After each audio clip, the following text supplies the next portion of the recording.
Bonjour tout le monde, bienvenue dans cette nouvelle vidéo à bord du Model X Plaid. Je l'ai eu pendant 10 jours, je vais le rendre maintenant ce matin chez Tesla à Zurich. J'ai fait 2500 km à son volant et je vais faire un bilan complet, les petits détails, les petites choses que j'ai aimées, les petits détails, les petites choses que j'ai un peu moins appréciées sur ce véhicule. C'est une vidéo qui vient en complément de mon essai complet que j'ai déjà pu tourner, qui est déjà disponible sur ma chaîne YouTube. C'est vraiment une vidéo sur les petits détails, les petites choses que j'ai appréciées ou en revanche que j'ai un peu moins appréciées à bord de ce véhicule. J'espère de tout cœur que cette vidéo va vous plaire. On va tout de suite commencer avec un point que j'ai peut-être omis de préciser dans mon essai complet.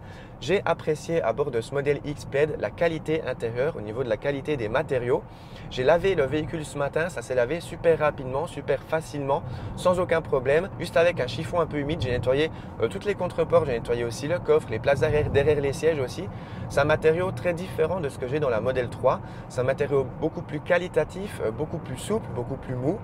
Donc j'adore la qualité intérieure, surtout au niveau des contreportes. En bas de porte par exemple, c'est assez rembourré, c'est facile d'entretien et puis ça ne salit pas trop vite non plus. Donc j'ai adoré ces contreportes, j'ai adoré voilà, toute la qualité intérieure dans ce Model X. En fait ce matériau un peu souple, il ne va pas se rayer ou beaucoup moins se rayer par rapport au matériau d'une Model 3.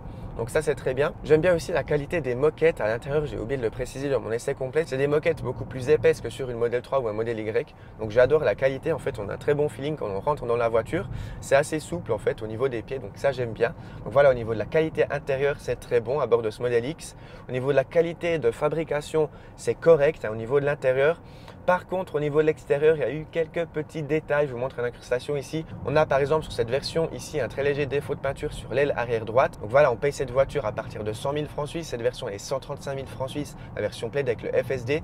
On s'attend à une voiture avec une bonne qualité de fabrication. Alors c'est une bonne qualité de fabrication, mais il y a quelques petits détails quand même au niveau des finitions qui ne sont pas au niveau du premium allemand qu'on paye le même prix ou même un peu plus cher quand même. Donc voilà, il faut le savoir. Au niveau de l'expérience de livraison aussi, on reçoit sa nouvelle Tesla dans un hangar ou dans un parking. Avec un peu de chance dans un hangar fermé, avec un peu moins de chance sur un parking. Moi, ma deuxième Tesla, j'ai reçu sur un parking avec du gravier par terre. Donc voilà, c'est pas terrible. La voiture, elle n'est pas super propre. Quand on met 130 000 francs suisses dans une voiture, on entend peut-être une expérience de livraison un peu meilleure. Par contre, attention, cette voiture, elle dispose d'un excellent rapport qualité-prix, je trouve. Donc voilà, on pinaille sur certains éléments, mais on paye un peu moins cher que du premium allemand. Donc voilà, ça passe aussi par des concessions à ce niveau-là. C'est une voiture qu'on commande sur Internet. On se fait livrer dans un delivery center, ça s'appelle. Donc c'est un endroit où il y a beaucoup de Tesla qui sont livrés en même temps.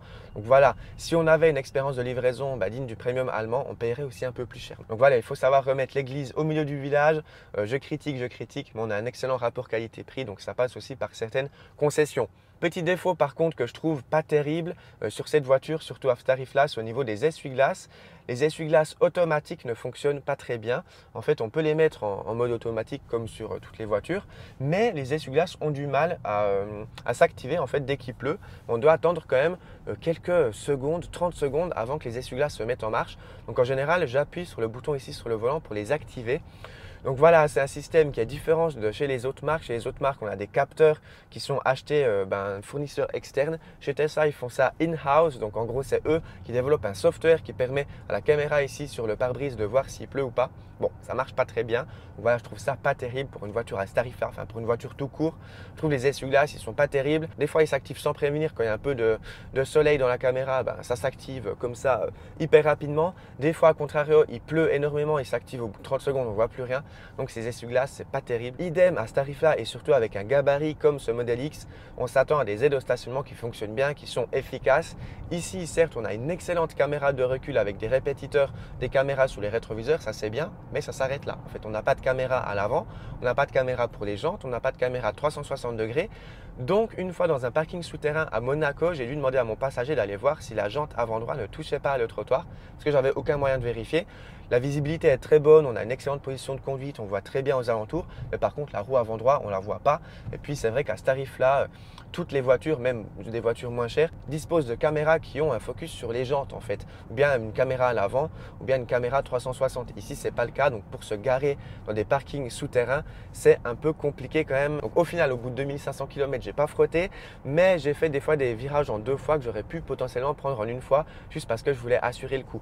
Donc au niveau de ces aides au stationnement, c'est vraiment pas terrible. Franchement, Tesla, vous pouvez même mieux faire. Vous pouvez mettre une caméra à l'avant, ça coûte pas trop cher et puis ça aiderait vraiment au niveau des manœuvres de stationnement. Allez, j'ai commencé ces vidéos avec quelques défauts de ce véhicule. Je vais passer sur des aspects beaucoup plus positifs. J'adore la connectivité de ce modèle X, j'adore le planificateur d'itinéraire. On a vraiment le software et le hardware qui sont combinés, on sent qu'ils sont en symbiose. Tout fonctionne très bien, j'ai pas eu de bug au niveau de l'écran.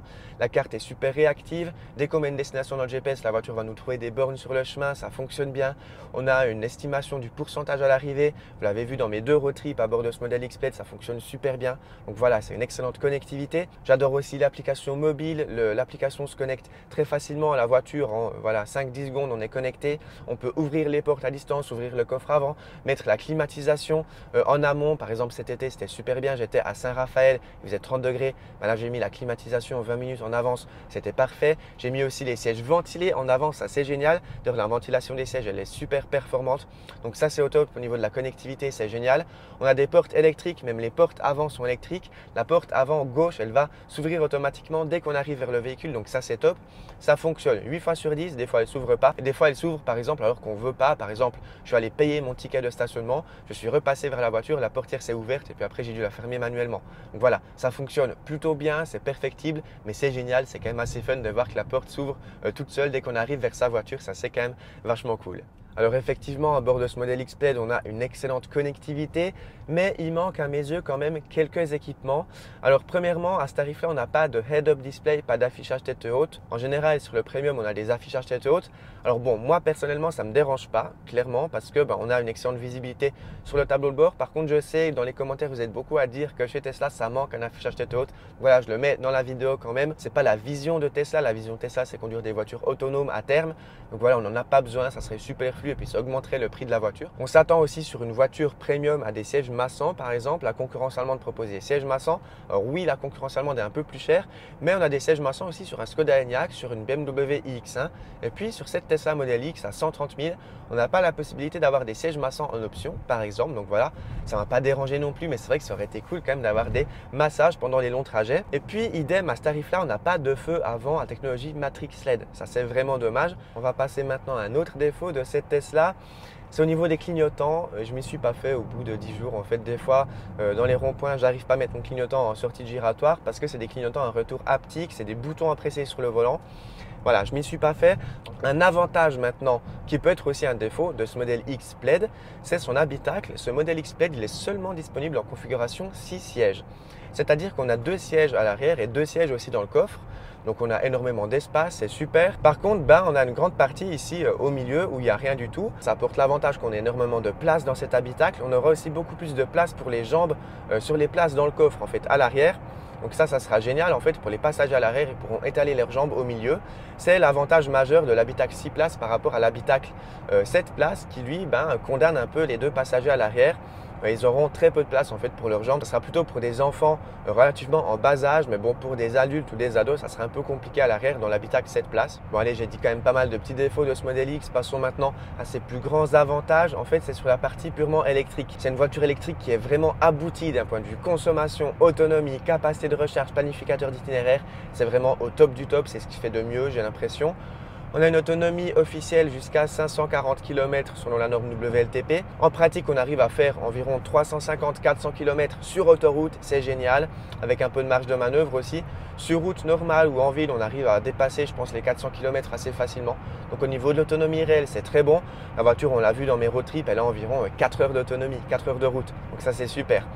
Les capacités de recharge aussi sont très bonnes, 250 kW de puissance maximale. Le 10 à 80% se fait en une petite demi-heure, c'est génial. Le planificateur d'itinéraire, il est excellent dans le réseau de Tesla Supercharger qui coûte très peu cher aussi. On est à environ 30 centimes du kilowattheure en ce moment. Au niveau des consommations moyennes que j'ai eues pendant mon essai, je vais vous dire tout de suite, je vais juste me rabattre. Hop, je vais me mettre ici dans la voiture, trajet.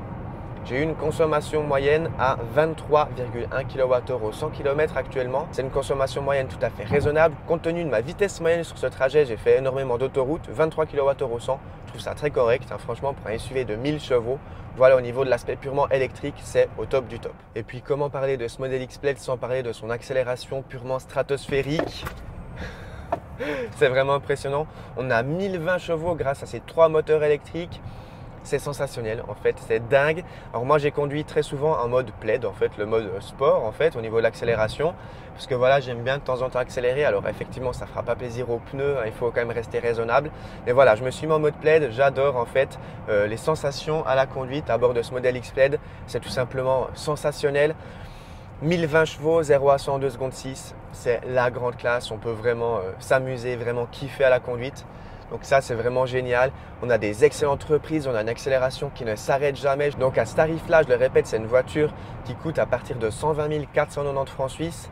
Ben voilà, c'est tout simplement génialissime au niveau de l'accélération. Hop, une reprise ici, non, c'est dingue. Donc au niveau du rapport qualité-prix de ce modèle X, c'est tout simplement génialissime.